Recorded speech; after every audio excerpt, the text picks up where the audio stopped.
বিসমিল্লাহির রহমানির রহিম। প্রিয় শিক্ষার্থী এবং আপনারা যারা দেখছেন, আসসালামু আলাইকুম ওয়া রাহমাতুল্লাহ। আমার আজকের টপিক হচ্ছে জয়েন্ট ভেঞ্চার অ্যাকাউন্ট পার্ট 4। এখানে আমরা আলাপ করব জয়েন্ট ভেঞ্চারের ট্রানজ্যাকশন রেকর্ডের মেমোরেন্ডাম জয়েন্ট ভেঞ্চার পদ্ধতির অর্থাৎ no separate set of books maintained এর সেকেন্ড মেথডটা নিয়ে আলোচনা করব। আমি Mustafa Jamal Chowdhury, associate professor, department of accounting, government Titumir college.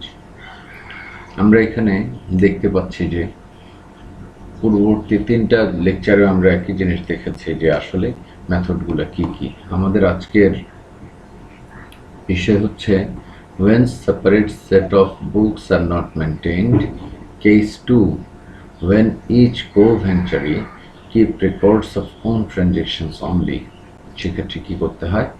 একটা মেমোরেন্ডাম জয়েন্ট ভেঞ্চার অ্যাকাউন্ট করতে হয়, আর জয়েন্ট ভেঞ্চার উইথ কো-ভেঞ্চারি অ্যাকাউন্ট করতে হয়।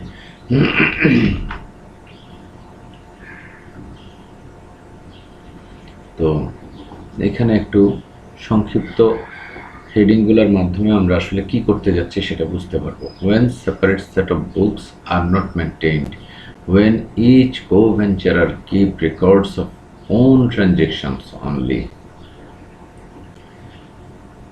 memorandum joint venture account opened for a certain profit or losses, এই বিষয়গুলা এই মেথডে emphasized হবে। In this case, the co-venturer records only those transactions which are entered by him and not recorded the transactions entered by the other co-venturer. আমরা বলতে চাচ্ছি যে এই ক্ষেত্রে the co-venturer, অর্থাৎ আমি যদি একটা এক্সাম্পল দেই, mister A and mister B একটা জয়েন্ট ভেঞ্চারে অ্যাগ্রিড হয়েছে এবং তারা একটা এগ্রিমেন্টের আন্ডারে নিজেদেরকে নিয়োজিত করেছে। সেখানে মিস্টার এ যখন রেকর্ড করতে যাবে শুধুমাত্র যে ট্রানজ্যাকশনগুলো সে পারফর্ম করেছে ওই ট্রানজ্যাকশনগুলো রেকর্ড করবে। মিস্টার বি শুধুমাত্র বি নিজে যে ট্রানজ্যাকশনগুলো পারফর্ম করেছে ওই ট্রানজ্যাকশনগুলো রেকর্ড করবে। সেকেন্ড প্যারায় আসি, both will send a statement to other co-venturer about the transactions entered by them. তাহলে মিস্টার এ কি করবে? সে যে ট্রানজ্যাকশনগুলো সম্পন্ন করেছে, যে লেনদেনগুলো পারফর্ম করেছে, সেই লেনদেনগুলো মিস্টার বি এর কাছে পাঠিয়ে দেবে। বি নিজে যে ট্রানজ্যাকশনগুলো করেছে সেগুলো মিস্টার এ এর কাছে পাঠিয়ে দেবে। এই সব কিছু মিলে কি হবে? In order to find out the net result, পুরা জয়েন্ট ভেঞ্চারটার নেট রেজাল্ট ফাইন্ড আউট করার জন্য we have to prepare a memorandum joint venture account. আমরা একটা মেমোরেন্ডাম জয়েন্ট ভেঞ্চার অ্যাকাউন্ট তৈরি করব। It is just like a profit and loss account. এই memorandum joint venture অ্যাকাউন্টটা একটা লাভ ক্ষতি হিসাবের মতো। লাভ ক্ষতি হিসাবে কি হয়? সব এক্সপেন্সেসগুলো ডেবিট দিকে বসে এবং সব ইনকামগুলো ক্রেডিট দিকে বসে। এখানেও তাই হবে। All the expenses and losses are debited to it and all incomes and gains are credited to it. The balance of joint venture memorandum, the balance of memorandum joint venture account কি হবে? The balance of memorandum joint venture account shows profit and loss on joint venture. তাহলে এই memorandum joint venture account কি করবে? Joint ভেঞ্চারের profit and লসটা show করবে। এখন আমরা দেখি যে কিভাবে হিসাব সংরক্ষণ করতে হয়। Journal entries, when goods supplied to joint venture from own business stock, অর্থাৎ আমাদের উদাহরণে মিস্টার এ যদি নিজের বিদ্যমান ব্যবসার মজুদ পণ্য থেকে জয়েন্ট ভেঞ্চারের ব্যবসায় কোনো মজুদ ট্রান্সফার করে, তাহলে উনি লিখবেন joint venture with mister B account debit purchase account or merchandise inventory account credit.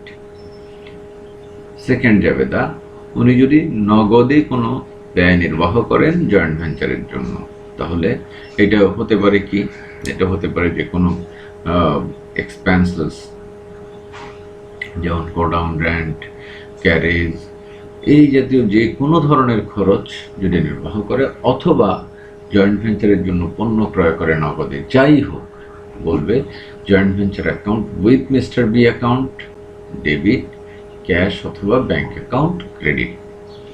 এখন উনি যখন জয়েন্ট ভেঞ্চারের ইনকাম সংক্রান্ত কোনো কার্যক্রম পারফর্ম করবে এবং সেই লেনদেনের হিসাব রক্ষা করবে কিভাবে, যদি নগদে বিক্রি করা হয় তাহলে বলবে যে cash or bank account debit joint venture account credit, আর যদি বাকিতে হয় তাহলে accounts receivable debit joint venture account joint venture with mister B account credit. এখন কি হলো, মেমোরেন্ডাম জয়েন্ট ভেঞ্চার অ্যাকাউন্ট তৈরি করলো, তৈরি করার পরে তাদের প্রফিট অথবা লস হলো। এখন যদি প্রফিট হয় তার পোর্শনের প্রফিটের জন্য বলবে joint venture with mister B account debit profit and loss account credit. অর্থাৎ আমরা দেখতে পাচ্ছি আমাদের যে কোনো লেনদেনের জন্য আমরা মনে করছি যে মিস্টার বি এর সাথে যে জয়েন্ট ভেঞ্চার আছে তার জন্য ডেবিট অথবা তার জন্য ক্রেডিট হচ্ছে, আর আমার ব্যবসার সাথে রিলেটেড যে বিষয়গুলো সেই বিষয়গুলো যেমন সম্পত্তির বৃদ্ধি কম, এ ধরনের বিষয়গুলা ডেবিট বা ক্রেডিট হচ্ছে। when own share in the joint venture losses, হ্যাঁ আমরা প্রফিটের জাবেদা দেখেছি এখানে, এখন আমরা লসটা দেখি। প্রফিটের জাবেদা ছিল joint venture with mister B account debit profit and loss account credit. লসের জাবেদা ঠিক উল্টা হবে, profit and loss account debit joint venture with mister B account credit. এখন যদি আমি প্রাপ্য হই, আমাকে যদি জয়েন্ট ভেঞ্চার বাবদ ফাইনাল সেটেলমেন্টের জন্য আমার কো ভেঞ্চার অর্থাৎ মিস্টার বি এর নিকট থেকে কোনো টাকা পেয়ে যাই, তখন আমরা জার্নাল লিখবো cash or bank account debit joint venture with mister B account credit. আর যদি আমি দেনা হই এবং টাকা দিয়ে দেই, ঠিক উল্টা journal joint venture with mister B account debit এবং cash or bank account credit. তো প্রিয় শিক্ষার্থীরা, আমরা একটা ইলাস্ট্রেশন দেখি। A and B entered into a joint venture involving the buying and selling of all railway material with an agreement to share profit or losses equally. তাহলে কি হচ্ছে, mister এ এবং বি রেলওয়ের ওল্ড ম্যাটেরিয়াল ক্রয় বিক্রয় সংক্রান্ত একটা জয়েন্ট ভেঞ্চারে এগ্রিড হয়ে তারা সমভাবে লাভ ক্ষতি বন্টন করার সিদ্ধান্ত নিল। The cost of the material purchased was 40,000 rupees, which was paid by A, who draw bill of Rs 20,000 on B at 3 months period. তাহলে সে কি করেছে, মিস্টার এ 30,000 টাকা মূল্যের ম্যাটেরিয়াল পারচেজ করেছে এবং সে মিস্টার বি এর বরাবরে একটা বিনিময় বিল তৈরি করে দিয়েছে 3 মাসের মেয়াদে, এবং যথারীতি বি সেটাতে অ্যাগ্রি করেছে। তখন এই বিলটা ডিসকাউন্ট করেছে 160 টাকা ব্যয়। The transaction relating to the ventures are A paid 200 rupee for carriage, 600 rupee for commission on sales and 100 rupee for traveling expenses. তাহলে দেখো 30,000 রুপি দিয়ে আমরা মিস্টার এ ম্যাটেরিয়াল পারচেজ করে বি এর বরাবর একটা বিনিময় বিল প্রস্তুত করেছে, বি স্বীকৃতি দিয়েছে, বিলটা ডিসকাউন্ট করা হয়েছে, 160 টাকা খরচ হয়েছে। এছাড়াও মিস্টার এ 200 টাকা ক্যারেজ বাবদ, 600 টাকা কমিশন বাবদ এবং 100 টাকা ট্রাভেলিং এক্সপেন্সেস বাবদ ব্যয় করেছে। এখন 2 নম্বরে দেখি বি পেইড। এখন বি কি খরচ করেছে, ব্যয় নির্বাহ করেছে। Be paid 80 rupees for traveling expenses and 120 rupees for sundry expenses. 3 number, sales made by A amounted to 21,400 rupees, less allowances for faulty goods 400 rupees, and 4 number, sales made by B were 15,000 rupees. 5 নম্বরে বলছি যে remaining goods retained by A and B for their private use, and these were charged to them as 1,600 rupee and 2,400 rupees respectively. আমরা নিশ্চয়ই বুঝতে পেরেছি। আবার পড়ি, remaining goods retained by A and B, অর্থাৎ A আর B 3 এবং 4 এ আমরা যা দেখেছি বিক্রি করেছে 21,400 রুপি এবং 15,000 রুপি। এই বিক্রয়গুলা করার পরে যেই পণ্যগুলা রিমেইনিং ছিল, বাকি ছিল, সেগুলা A এবং B নিজেরা অধিগ্রহণ করে। কিভাবে? A 1,600 টাকা তারগুলার দাম ধরেছে এবং B 2,400 টাকা দাম ধরেছে। 6 number, A was credited with sum of 300 rupee to cover the cost for warehousing insurance.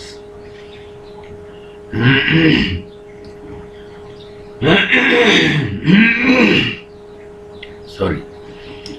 A warehousing insurance cover করার জন্য 300 টাকা এই বাবদ ক্রেডিট হয়েছে। The expenses in connection with the discounting to the bill were to be treated as a charge against the venture. বিল ডিসকাউন্টের যে 160 টাকা খরচ হয়েছে, এই যে এখানে 160 টাকা, সেটা ভেঞ্চারের খরচ বলেই বিবেচিত হবে। আমাদেরকে বলছে prepare the laser account in the books of both the parties, also the memorandum joint venture account. আমাকে কি বলছে? এ যে ট্রানজ্যাকশনগুলো করেছে সেগুলো এ এর বইতে লিপিবদ্ধ করার জন্য, এবং বি যে ট্রানজ্যাকশনগুলো করেছে বি এর বইতে লিপিবদ্ধ করার জন্য, এবং একটা মেমোরেন্ডাম জয়েন্ট ভেঞ্চার অ্যাকাউন্ট তৈরি করার জন্য। দেখো, আমরা প্রথমে in the books of A joint venture with mister B, তাহলে এ কি খরচ করেছে আমাদের মনে আছে কিনা দেখি। এ খরচ করেছে হচ্ছে প্রথমে 30,000 টাকার পণ্য পারচেস করে বি এর বরাবর বিল ড্র করেছে এবং বিল ডিসকাউন্ট হয়েছে, এবং এই খরচগুলা 200, 600 এবং 100 টাকা খরচ করেছে। এখন আমরা দেখি in the books of A joint venture with mister B, অর্থাৎ সে জয়েন্ট ভেঞ্চারে যা কিছু খরচ করেছে সবগুলা জয়েন্ট ভেঞ্চারের জন্য জয়েন্ট ভেঞ্চার উইথ বি অ্যাকাউন্টে ডেবিট হবে। তাহলে joint venture with B account debit, bank account credit for material, discount on bill expenses for bill discounted, এবং ব্যাংক অ্যাকাউন্ট ফর এক্সপেন্সেস কি ক্যারেজ 200, কমিশন 600, ট্রাভেলিং 100 এবং wire housing 300 টাকা। তাহলে সব মিলে এক্সপেন্স হচ্ছে কত? 6 আর 2 800, 8 আর 4 1200 টাকা। আর সে কি করেছে? 21,000 টাকা সেল করেছে, 1,600 টাকার স্টক টেক করেছে। এই পর্যন্ত আমাদের জানা আছে, ঠিক আছে। এখন আমরা দেখি এই প্রফিট অ্যান্ড লস অ্যাকাউন্টে 4,220 টাকা বের করার আগ পর্যন্ত এই অ্যাকাউন্টের ব্যালেন্স বের করা যাবে না। এখন আমরা দেখি এরপরে মিস্টার বি এর বইতে joint venture with mister A অ্যাকাউন্টটা কি হবে। In the books of B joint venture with mister A account. দেখো, মিস্টার বি কোনো পারচেজ করেনি, সে কি করেছে? ট্রাভেলিং এক্সপেন্স করেছে এবং সানড্রি এক্সপেন্স করেছে। ট্রাভেলিং এক্সপেন্স করেছে এবং ট্রাভেলিং এক্সপেন্স করেছে 80 এবং 120 রুপি করে, মোট 200 টাকা তার খরচ। আর সে সেল করেছে 15,000 টাকা, নিজে স্টক নিয়েছে 2,400 টাকা। এখন তার এই ব্যালেন্স বের করা এবং প্রফিট অ্যান্ড লস বের করা যাবে না যতক্ষণ পর্যন্ত আমরা মেমোরেন্ডাম জয়েন্ট ভেঞ্চার অ্যাকাউন্ট না করি। এখন দেখো মেমোরেন্ডাম জয়েন্ট ভেঞ্চার অ্যাকাউন্ট কি, ম্যাটেরিয়াল 30,000, বিল ডিসকাউন্টেড। আমরা বলছি সব ব্যয়ের জন্য ডেবিট এবং সব আয়ের জন্য ক্রেডিট। তাহলে ব্যয়গুলো কি করেছে, এ এবং বি মিলে যা করেছে, ম্যাটেরিয়াল 30,000, ডিসকাউন্টেড বিল 160, ক্যারেজ 200, কমিশন 600, এই সব কিছু আমরা ঠিক মতো লিখলাম। আর এদিকে 36,000, 21,000, 15,000 এবং 1600, 2400 মিলে 4,000, এসব ইনকাম। আমাদের ব্যালেন্স হলো কত, ব্যালেন্স হলো 8,440 এবং দুজনে সমানভাবে ভাগ করে নিয়েছে 4,220। তাহলে ওদের profit and loss account in the books of B joint venture with A অ্যাকাউন্টের প্রফিট অ্যান্ড লস অ্যাকাউন্ট কত, 4,220। আর in the books of A joint venture with B account কত, 4,220। তাহলে আমরা যথারীতি কি করলাম, আমরা যথারীতি বিষয়গুলোকে ব্যালেন্স করলাম। 12,980 টাকা প্রাপ্য হয়। এখন আমরা দেখি ওর প্রাপ্য প্রদেয় কত হয়, 12,980 টাকা মিলে গেছে। এখন এই ব্যালেন্সটা সেটেল করার জন্য আমাদের প্রশ্নে বলে নাই, না হয় এখানে আমরা ক্যাশ অ্যাকাউন্ট বা ব্যাংক অ্যাকাউন্ট লিখে সেটেল করে ফেলতাম। তো শিক্ষার্থীরা, আশা করি তোমরা বিষয়টা বুঝতে পেরেছ। যদি এই লেকচার দেখে কারো কোনো বুঝতে অসুবিধা হয় তাহলে অবশ্যই আমি এটা যখন ফেসবুকে আপলোড করব, ফেসবুকে আপলোড করার পর তোমাদের কমেন্ট বক্সে লিখবা। যারা ফেসবুক থেকে না দেখে শুধুমাত্র ইউটিউব চ্যানেল থেকে দেখবা, তারাও কমেন্ট করতে পারো চ্যানেলে। কিন্তু কমেন্ট করার পরে আমি খুব কমই দেখি ইউটিউব চ্যানেলটা, আর যদি আমার চোখে পড়ে আমি এগুলোর উত্তর দেব। এই সংক্রান্ত যদি কোনো প্রশ্ন থাকে আমাকে করবো এইভাবে যেটা বললাম। আর এটা হচ্ছে আমার বোঝানো। এখন আমাদের জয়েন্ট ভেঞ্চারের ক্লাস প্রায় শেষ। তোমাদের প্রতি আমার অনুরোধ থাকবে যে 3টা মেথড রেকর্ডিংয়ের আছে এবং যে থিওরিটিক্যাল বেসগুলো আছে এগুলো ভালোভাবে চর্চা করবা। আশা করি তোমরা ভালো করতে পারবে ইনশাআল্লাহ। আলহামদুলিল্লাহ, আল্লাহ আমাদেরকে আমাদের কার্যক্রম সম্পাদন করার সুযোগ দিয়েছেন, তৌফিক দিয়েছেন, সেজন্য আমরা আবার আলহামদুলিল্লাহ বলি। আসসালামু আলাইকুম ওয়া রাহমাতুল্লাহ।